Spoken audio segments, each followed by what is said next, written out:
जय श्रीमन नारायणाय नमः।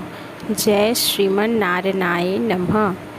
योगिनी एकादशी व्रत कथा, जिससे सुनने मात्र से हमें प्रभु की शरण की प्राप्ति होती है और हमारे सारे पाप नष्ट हो जाते हैं। जय श्रीमन नारायणाय नमः। अब हम कथा प्रारंभ करते हैं। महाभारत काल की बात है। एक बार धर्मराज युधिष्ठिर ने भगवान श्री कृष्ण से कहा, हे त्रिलोकीनाथ, मैंने जेठ माह के शुक्ल पक्ष की निर्जला एकादशी की कथा सुनी। आप कृपा करके आषाढ़ माह के कृष्ण पक्ष की एकादशी की कथा सुनाएं। इस एकादशी का नाम महात्म्य क्या है, सो बताएं। कहने लगे कि हे राजन, आषाढ़ कृष्ण की एकादशी का नाम योगिनी है। इसके व्रत से समस्त पाप नष्ट हो जाते हैं। यह इस लोक में भोग और परलोक में मुक्ति देने वाली है। यह तीनों लोकों में प्रसिद्ध है। मैं तुमसे पुराणों में वर्णन की हुई कथा कहता हूँ, ध्यान पूर्वक सुनो। स्वर्ग धाम की अलकापुरी नामक नगरी में कुबेर नाम का एक राजा रहता था। वह शिव भक्त था और प्रतिदिन शिव जी की पूजा किया करते थे।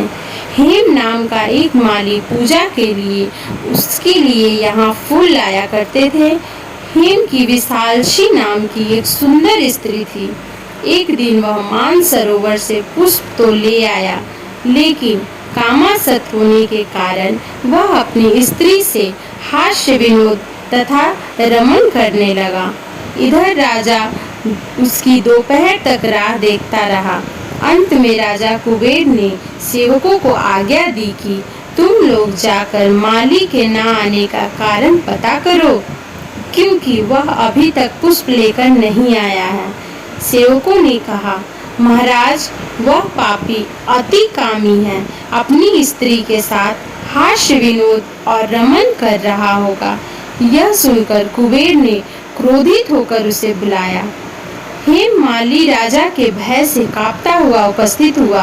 राजा कुबेर ने क्रोध में आकर कहा, अरे पापी, नीच कामी, तूने मेरे परम पूजनीय ईश्वरों के ईश्वर श्री शिव जी महाराज का अनादर किया है।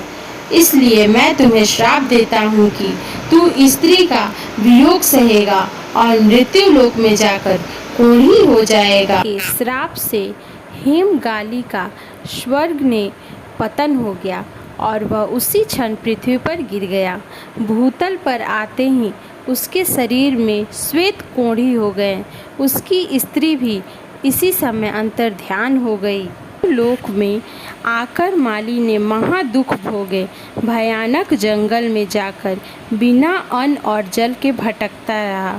रात्रि को निद्रा भी नहीं आती थी, परंतु शिव जी की पूजा के प्रभाव से उसको पिछले जन्म की स्मृति का ज्ञान अवश्य रहा।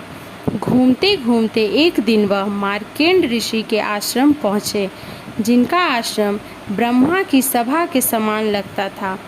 हेम माली वहाँ जाकर उनके पैरों में पड़ गए।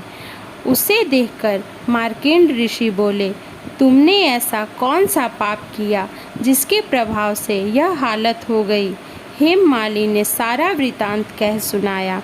यह सुनकर ऋषि बोले, निश्चित ही तुमने मेरे सम्मुख सत्य वचन कहे, इसलिए तेरे उद्धार के लिए मैं एक व्रत बताता हूँ। यदि तू आषाढ़ माह के कृष्ण पक्ष की योगिनी नामक एकादशी का विधि पूर्वक व्रत करेगा तो तेरे सारे पाप नष्ट हो जाएंगे। यह सुनकर हेम माली ने अत्यंत प्रसन्न होकर मुनि के साष्टांग प्रणाम किया। मुनि ने उसे स्नेह के साथ उठाया। हेम माली ने मुनि के कथा अनुसार विधि पूर्वक योगिनी एकादशी का व्रत किया। इस व्रत के प्रभाव से अपने पुराने स्वरूप में आकर वह अपनी स्त्री के साथ सुखपूर्वक रहने लगा। भगवान श्री कृष्ण ने कहा, हे राजन, यह योगिनी एकादशी का व्रत 28,000 ब्राह्मणों को भोजन कराने के बराबर फल देता है। इसके व्रत से समस्त पाप दूर हो जाते हैं और अंत में स्वर्ग की प्राप्ति होती है। नारायणाय नमः। इस प्रकार ये व्रत की कथा समाप्त हो चुकी है। अगर आपको हमारी कथा अच्छी लगी हो तो हमें अपना ढेर सारा प्यार दें, चैनल को सब्सक्राइब करें और